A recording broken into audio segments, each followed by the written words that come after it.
There's nothing better in the fall and the winter months than making a great soup. Today I'm making butternut squash and sweet potato soup. I'm going to turn it into a bisque by adding a little bit of cream into it, but that's really optional. It can be seasoned with all kinds of great flavors, and today I'm going to use fresh ginger and coriander.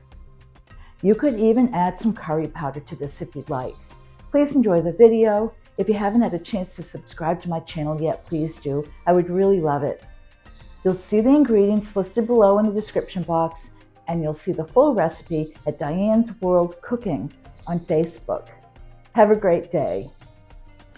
Peel about a 1-pound piece of butternut squash, or you can also buy it already diced, and that's so much easier. Just be really careful with this. I removed the seeds too, and now I'm cutting this into about a 2-inch chunk. Peel about 1 pound of sweet potatoes and also cut those into the same size chunks.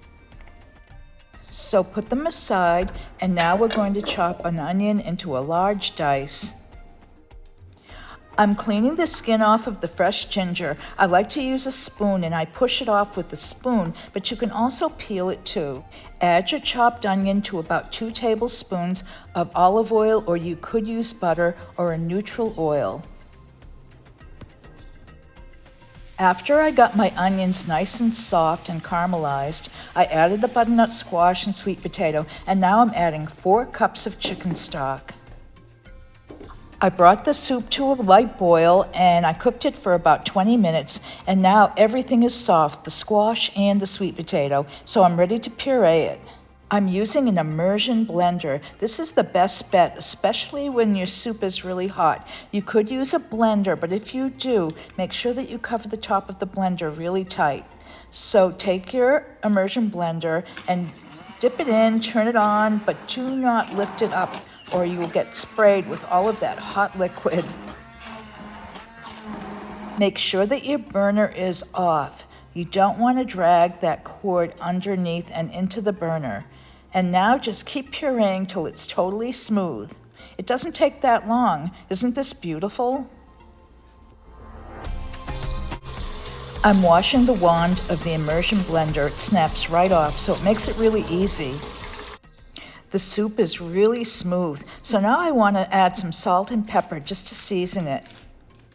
I always do this at the end of my cooking because the flavors really have to be peaked up again, and this is how you do it. And always give it a little taste to see if you've added enough. I needed to add a little bit more salt. Now this is optional, but I'm going to add some heavy cream. A little under a ladleful is just fine. And if you can't have dairy, you can always use an almond milk or almond cream. Or coconut milk would be really fabulous in this.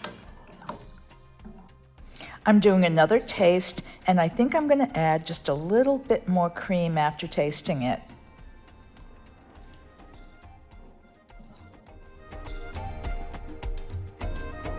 Serve your butternut squash and sweet potato soup in one of your nicest soup bowls. So time for the taste test. This looks just so beautiful. I could even put some chives on it to make it pretty, or you could put some croutons, or sort of anything you would like, a little bit of parsley. Let's see how this tastes. Oh, adding that little bit of extra cream just brought it to another level. This is so good. You get that little bit of ginger and a little bit of coriander flavor, but it's not overwhelming. This is a real winner, and you've got to make it soon. It would be great during the holidays or for a nice winter lunch. I hope to see you again soon. And I still had some chives left in my garden. This was so delicious.